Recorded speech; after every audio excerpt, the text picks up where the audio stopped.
Happy Wednesday. I think I mentioned on Monday that this is National Library Week. So at Providence Community Library, we've been posting pictures on our social media and our website for each day of the week. Yesterday was What Are You Reading? So I posted my picture of me with Sarai Saves the Music. Monday was Wear a Red Shirt or Buttons Day. And then today is Make a Display or a diorama about books. So I did, and those will be uploaded later today too. So check out our website and our social media to see what all of the staff at Providence Community Library are doing for National Library Week. Let's keep reading Sarai Saves the Music by Sarai Gonzalez and Monica Brown. And this is a nominee for the 2020 Rhode Island Latino Books Month Award for grades 3 through 5. I don't know if you remember when we read the last book, I used my little magnetic bookmark from Where the Wild Things Are. So he's marking my spot here too. This chapter is called Bad News, and it's chapter 3. And look at that picture. It certainly does look like some bad news. Even the music notes look like lightning bolts. Oh, and there's a broken heart, and rain clouds, and thunder, and lightning. When Miss Cruz walks into our music classroom on Monday, I can tell something is wrong. For one thing, she isn't smiling. And for another, she's wearing a suit. I've never seen her in one, and I hardly recognize her. Then I notice that she's wearing a t-shirt that says, "Music is magic," under her blazer, and I smile to myself. "Good afternoon, students," she says, without her usual smile. Augie raises his hand. "Miss Cruz," he says, "is something wrong?" "Well," she says, "I have some bad news. I just came from a meeting at the school district offices. They're cutting budgets across the county, and they've decided to cut the funds from the elementary music programs." "No way," I say. "That's not fair," says Augie. Everyone in the class starts talking at once. "What does that mean for us?" Valeria asks. "Will we still get to do our show?" "What does it mean for you?" I ask Miss Cruz. "Will you lose your job?" Miss Cruz has tears in her eyes. I've never seen a teacher cry before, and I feel worried. "Don't worry about me. The show must go on, or in our case, the concert. I want us to go out with a bang," Miss Cruz says, lifting up her chin. "I have a question," I say, raising my hand. "Isn't there anything we can do? Fundraise, protest, sign petitions?" Miss Cruz looks at me and smiles for the first time. "Thanks for your suggestion, Sarai. The answer is maybe." Maybe isn't a real answer, I think to myself. It's usually what adults say when they really mean no, but don't want to tell you that. But Miss Cruz isn't done.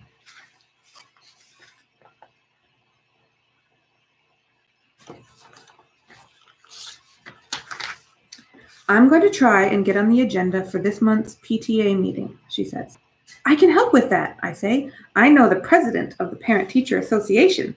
He happens to be my dad, Juan Carlos Gonzalez.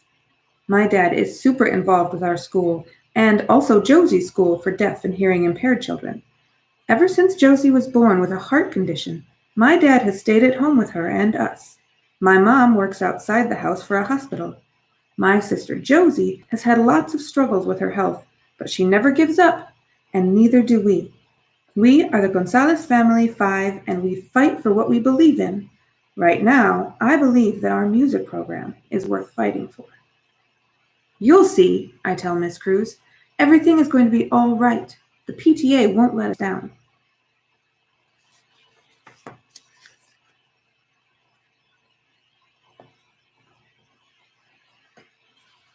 "Okay, Sarai," Miss Cruz says. "I'll talk to your father about getting on the agenda, and I'll see what I can do. We should all be thinking about what we can do because this music program belongs to each and every one of us." "I agree," says Augie. "Me too," says Christina. "Thanks for your enthusiasm, students," Miss Cruz says. Let's feel the beat of the music, my charming creatives. Now she sounds like the Miss Cruz I'm used to, I think, and I'm relieved. After school, I can't stop fidgeting. I walk back and forth in our family room and can't sit still long enough to work on my homework. What's wrong, mi estrella? Tata asks me. My grandpa watches my sister and me after school every day until my father gets home with Josie. I love that he's always waiting on the porch when we get off the bus. I also love that he calls me his estrella, his star. But today I can't think about anything except our music program.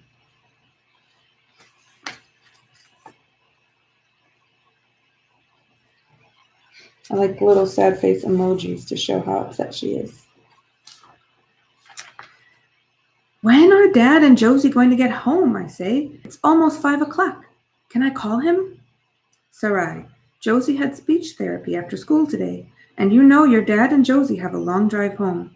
We don't call anyone who's driving unless it's an emergency. It is an emergency, I think. But I've explained the situation to Tata, and he doesn't seem too worried. It will all work out, he promises.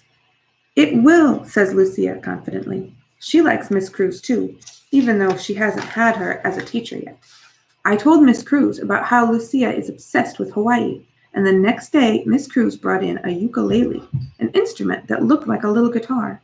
I brought Lucia into the music room at recess, and Miss Cruz explained that the ukulele originated in Hawaii in the 19th century, inspired by instruments brought by Portuguese immigrants.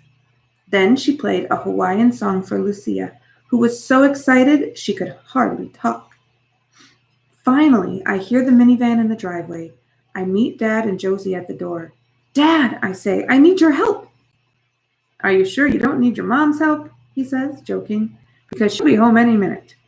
No, I need your help because you are the president of the PTA, I say. And then I explain to him what's going on with the music program. Dad frowns when I tell him, which isn't a good sign. See, that's the ukulele.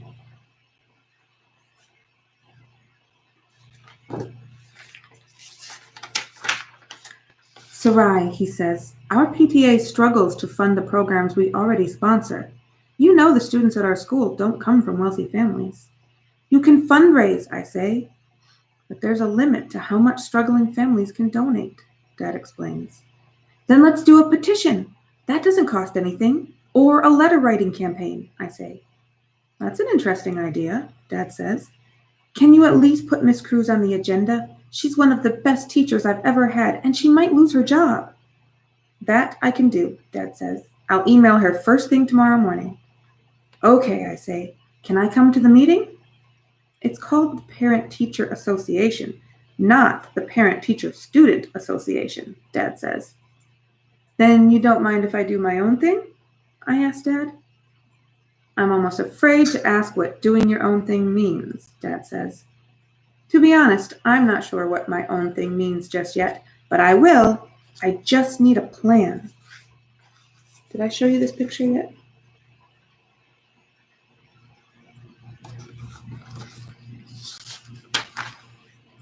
Chapter 4, Glitter and Gleam.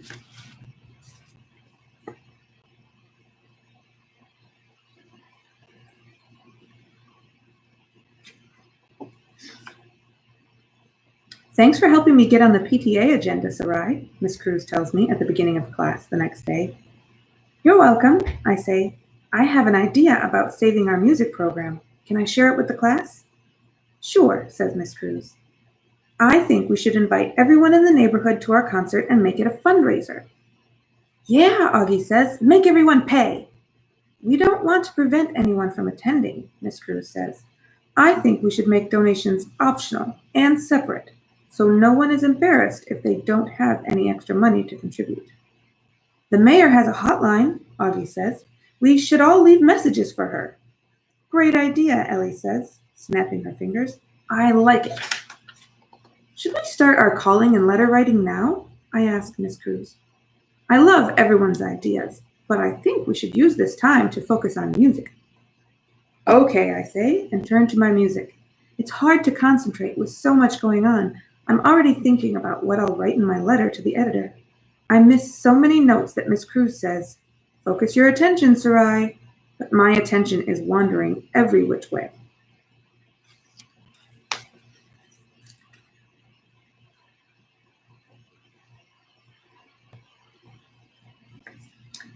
When Lucia and I get home from school, Tata is sitting on the porch, smiling. "Something arrived for you in the mail," he says. "It's on the kitchen table." It's here, I yell, and Lucia and Tata come running over. "My poster has arrived! Everyone come see!" Lucia and Josie come over to where I'm sitting at the table, carefully opening up my special gift. I ordered the poster almost 2 months ago. I slide the poster out carefully. There she is, my musical idol, Stephanie Sparkles Sanchez, singer, dancer, entertainer. All the things I want to be when I grow up, and more. "Don't be afraid to shine" is written at the bottom of the poster with Sparkles Sanchez's signature below.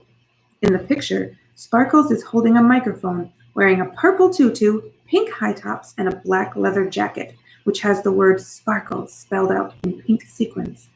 Sparkles has long black hair with the one strip in front that is dyed magenta. "Wow," Lucia says. "Wow," I say back. "Do you think Mom would let me dye a strip of my hair pink?" "No," says Tata, shaking his head. "Don't even ask." I put the new poster up in my room over my bed. I pick up a pen and pretend it's a microphone. I think about how much fun it will be to perform the Sparkles Sanchez song at the concert, but then I start to feel a little sad. By this time next year, we might not even have a music program at Martin Luther King Jr. Elementary. I wonder what Sparkles Sanchez would do in this situation.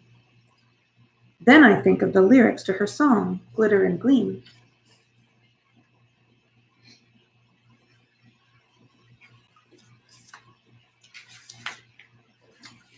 When the lights go out and all seems dark, look within and find your spark. Your best self will glitter and gleam. You are strong, I'm on your team. Glitter, glitter, glitter and gleam. Shine bright, reflect the light. Glitter, glitter, glitter and gleam. That's it. I've got it. I've found my spark. We are Team Martin Luther King Jr. Elementary, and we are not giving up our music program without a fight. I have an idea that's worth trying. I'm going to need Tata's help, but he's never let me down.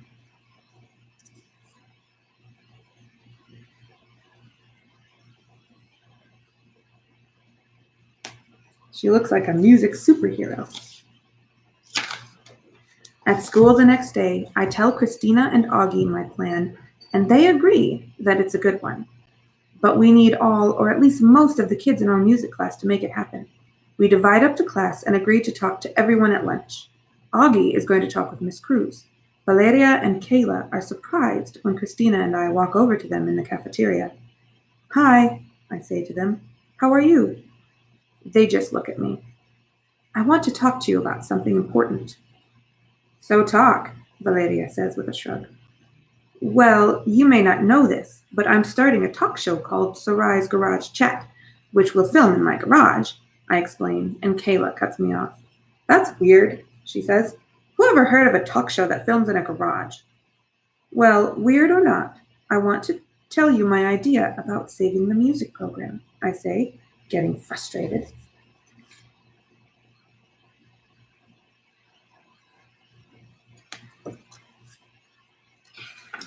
"You do want to save the program, right?" Christina asks in her quiet, serious voice. "Of course," Valeria says. "I love playing the flute. What's your idea?" "Well, this Saturday, I thought we could film a special episode of my show and talk about the music program at Martin Luther King Jr. Elementary. If we have enough people from class, we can play our cover of Sparkles Sanchez's song, Glitter and Gleam. We can upload the video and share it, inviting the community to come to our concert and donate money for the music program." "Like a public service announcement?" asks Kayla. "Yes," I say. "Your parents don't mind having the whole class in their garage Saturday?" Valeria asks. "Mine sure would." "Not at all," I answer, "but they did say that they will need to get permission from everyone's parents before we film. Let me know if you can come."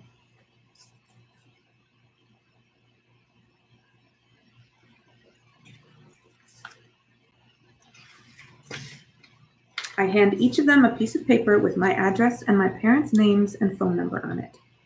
You know, this isn't a bad idea, Valeria says, surprising me. That could actually be pretty cool. I don't see Augie the rest of lunch, but after school at the bus stop, he runs to me and says, "Guess what?" "What?" I ask. "Almost everyone can come," Augie says, "and that includes Miss Cruz. She's going to bring the instruments." "That's awesome," I tell Augie. "We've got this." "Yes, we do," he agrees, giving me a high five. I knew Augie was a good drummer, but I never realized that he's a good friend, too.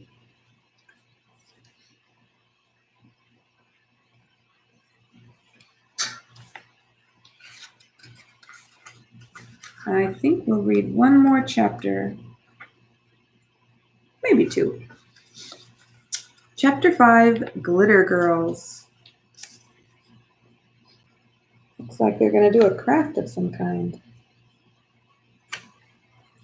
On Friday night, Juju comes over to help me plan the first ever episode of Sarai's Garage Chat. We've decided that Juju will be the producer and Tata the director. I will be the star interview, of course. Interviewer, not interviewer. "What about me?" Josie signs. "And me," Lucia says, stomping her foot. "I want to be on the show too." "You can be," says Juju. "Let me think." "I know," I say. "You can be the Glitter Girls." "Sarai's Garage Chat featuring the Glitter Girls," says Juju. "I like the sound of that." "Me too," Josie signs. "Me three," Lucia says, and disappears into her room. Josie follows her. We ask Dad to help us move my desk into the garage along with a couple of table chairs. Tata is already setting up his camera phone on a tripod. "Where did you get that, Tata?" I ask. "It looks so professional." "I found it at a garage sale," he says. My Tata loves garage sales almost as much as he loves gadgets. This way I can zoom in and out without the camera moving, and the picture will be steady. Get behind the desk, Sarai, so I can see what this will look like. Sit next to her, Juju. We try different camera positions and then figure out where the camera will be when we have the whole garage full of students. So first, I'll introduce myself. Then we'll talk about why music programs are important, and then we'll perform, I say. "We need to make cue cards with individual lines on them," says Juju, thinking out loud. "That way no one will forget their lines." All of a sudden, there's a commotion. Josie and Lucia run into the garage, all dressed up in scarves and old Halloween costumes, and they have their fists full of something. "We're the Glitter Girls," Lucia yells, "and we're here to start the show." Then she and Josie run toward us and throw open their hands, which are full of glitter. The glitter gets in my eyes, and Juju's too.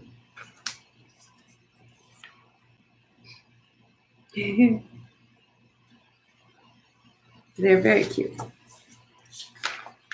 "Cut!" yells Tata, and he stops filming. He takes us inside, and Mom rinses out our eyes with water. When we come out of the bathroom, Mom says that we should probably throw something other than glitter. "But we're the Glitter Girls," Lucia says. "We sparkle," Josie signs and says. "I have an idea," Tata says, looking at Josie's and Lucia's disappointed faces. "How about if you two are the Confetti Girls?" "Where are we going to get confetti?" Josie signs and says. "We'll make it ourselves," I say. "We can use the sparkly wrapping paper Mom has."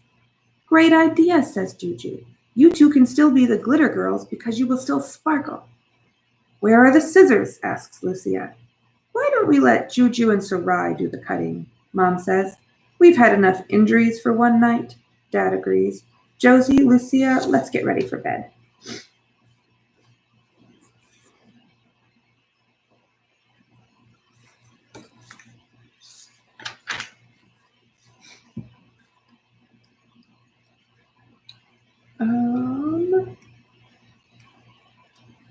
The next chapter is pretty long, so I think we will stop here.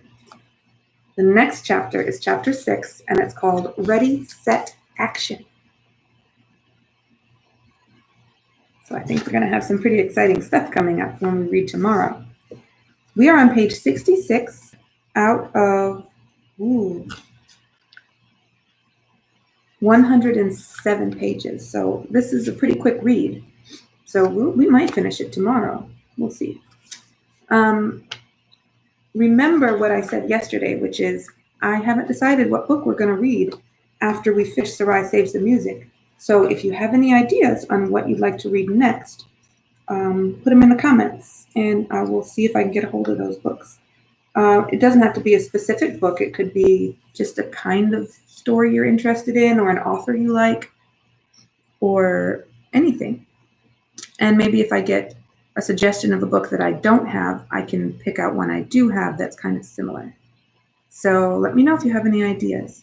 I'm thinking another chapter book. It could be a little longer than this one. It could be, it could be for older kids if anybody wants to do more of a middle school level book.